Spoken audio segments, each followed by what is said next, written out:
আসসালামু আলাইকুম প্রিয় ভিউয়ার্স। আজকে আমি আপনাদের সামনে সম্মুখীন হয়েছি একটি অত্যন্ত গুরুত্বপূর্ণ আলোচনা নিয়ে।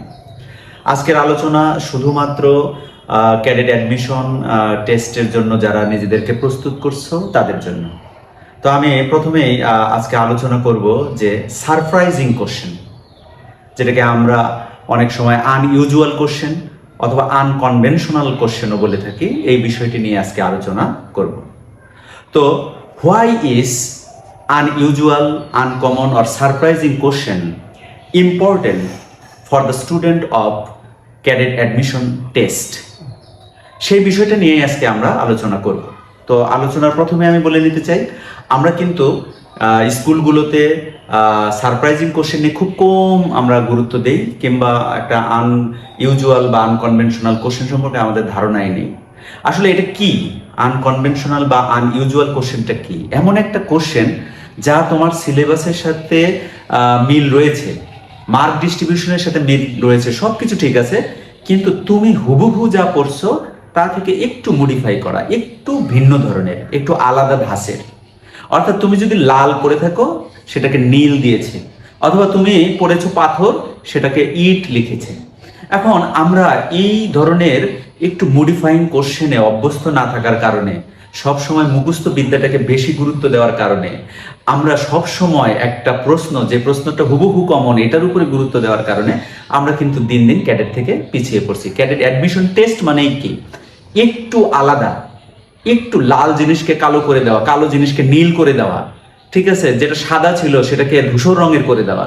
কিন্তু আমাকে মনে রাখতে হবে যে সবগুলোই কিন্তু রং। আমার সূত্রটা কি থাকবে? রং ধরে কাজ করা। কি রং, লাল না নীল, এটা কিন্তু বিষয় না। কিন্তু আমাদের এখন বর্তমানে দেখা যাচ্ছে কি, অধিকাংশ প্রস্তুত যারা হচ্ছে ক্যাডেটের জন্য, তারা স্কুলের বিভিন্ন ধরনের অ্যাজ ইউজুয়াল কোশ্চেনে অভ্যস্ত। কিন্তু ক্যাডেট কি ওইরকম একটা কোশ্চেন করবে? ক্যাডেট কি ভাববে যে তোমার কোনটা কমন পড়ছে, কোনটা কমন পড়ছে না, এই ধরনের চিন্তা করবে? তারা আসলে খুঁজে কি? ক্রিয়েটিভিটি, একটা সৃজনশীলতা। কার ভিতরে সৃজনশীল মেধা আছে তাদেরকে তারা আইডেন্টিফাই করে। সুতরাং আমাদেরকে সারপ্রাইজিং কোশ্চেন অথবা আনইউজুয়াল কোশ্চেন সম্পর্কে অভ্যস্ত হতে হবে।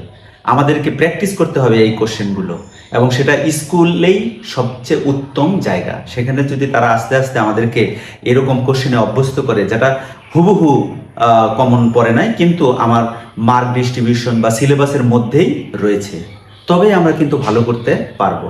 এখন আমি আলোচনা করব যে আসলে এই সারপ্রাইজিং কোশ্চেনের সুবিধাগুলো কি কি। তো অ্যাডভান্টেজেস অফ সারপ্রাইজিং কোশ্চেন বা আনইউজুয়াল বা আনকনভেনশনাল কোশ্চেনের আসলে সুবিধাগুলো কি কি, সেই নিয়ে আমরা কিন্তু আলোচনা করব। আমি প্রথমেই বলতে চাই যে এই কোশ্চেনগুলো প্রথম দিক থেকে চর্চা করলে, একটু একটু করে চর্চা করলে, তাহলে আমাদের অনেক কিছুতেই সমস্যা দূর হয়ে যাবে, এবং এবং যে কোনো প্রশ্ন দেখলে আমরা কিন্তু ভয় পাবো না। তাহলে প্রথমেই এইটার একটা সুবিধা রয়েছে, যে আমরা যদি প্রথমত আলোচনা করি যে এটার সুবিধা কি, আমরা এখানে আলোচনা করতে চাচ্ছি যে আসলে সুবিধাটা কি। তো আমরা এই সুবিধাটা আমরা আলোচনা করব। এক নাম্বার সুবিধা, আমাদের একেবারে এক নাম্বার সুবিধাটা হচ্ছে, তাহলে এক নাম্বার হচ্ছে যে এনকারেজ ক্রিটিক্যাল থিঙ্কিং। এনকারেজ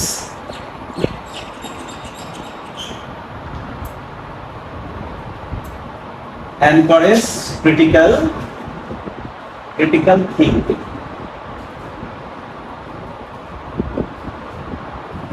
তাহলে এনকারেজ ক্রিটিক্যাল থিঙ্কিং। তাহলে আমাদের এই বিষয়টা সবচেয়ে গুরুত্বপূর্ণ হচ্ছে কি, একটা যদি আনকমন অথবা আনকনভেনশনাল কোশ্চেন হয়, যেটার সাথে আমি মোটেও পরিচিত না, এই কোশ্চেনগুলো যখন আমরা একের পর এক ফেস করব, তখন আমাদের একটা অ্যাবিলিটি সৃষ্টি হবে। অ্যাবিলিটি, এক নাম্বার অ্যাবিলিটিতে কি? Encourage critical thinking. এটা আসলে কি, আমাদের জটিল বিষয় নিয়ে ভাবনা চিন্তার শক্তিটা বাড়বে আস্তে আস্তে। তাহলে দ্বিতীয় নাম্বারটা আমরা যদি আলোচনা করি, তাহলে দ্বিতীয় নাম্বারটা আমাদের কি হবে?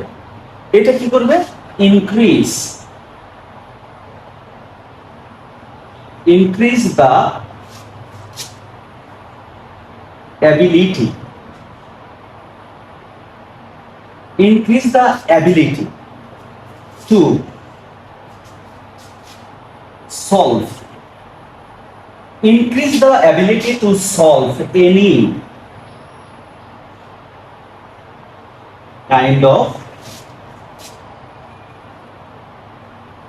Critical question. তাহলে এখানে বলতেছি কি, এক নাম্বার হচ্ছে এনকারেজ ক্রিটিক্যাল থিঙ্কিং, অর্থাৎ আমাদের জটিল বিষয়ে ভাবনা শক্তিটা বাড়বে। ইনক্রিজ দ্য অ্যাবিলিটি, আমাদের সক্ষমতাকে বৃদ্ধি করবে। কিসের সক্ষমতা? To solve any kind of critical question, যে কোনো ধরনের জটিল প্রশ্ন সমাধান করার যে যোগ্যতা সেটা আমাদের দিন দিন বাড়বে। এরপরে যদি আমরা আলোচনা করি তাহলে কি করবে? 3 নাম্বার কি বুঝলাম? পরবর্তী আমাদের 3 নাম্বার বিষয়টা হচ্ছে কি, মেকিং আস সেলফ রিলায়েন্স, আমাদেরকে আত্মনির্ভরশীল করে তুলবে। নিজের প্রতি নিজের একটা বিশ্বাস আসবে, প্রশ্ন যায় আসুক না কেন আমি উত্তর দিতে পারবো। কারণ হচ্ছে কি, যে আমি যে কোনো ধরনের কঠিন প্রশ্ন মোকাবেলা করে অভ্যস্ত। এবং এবং আমরা 4 নাম্বারটা যদি দেখি তাহলে কি হবে? ফোস্টারিং,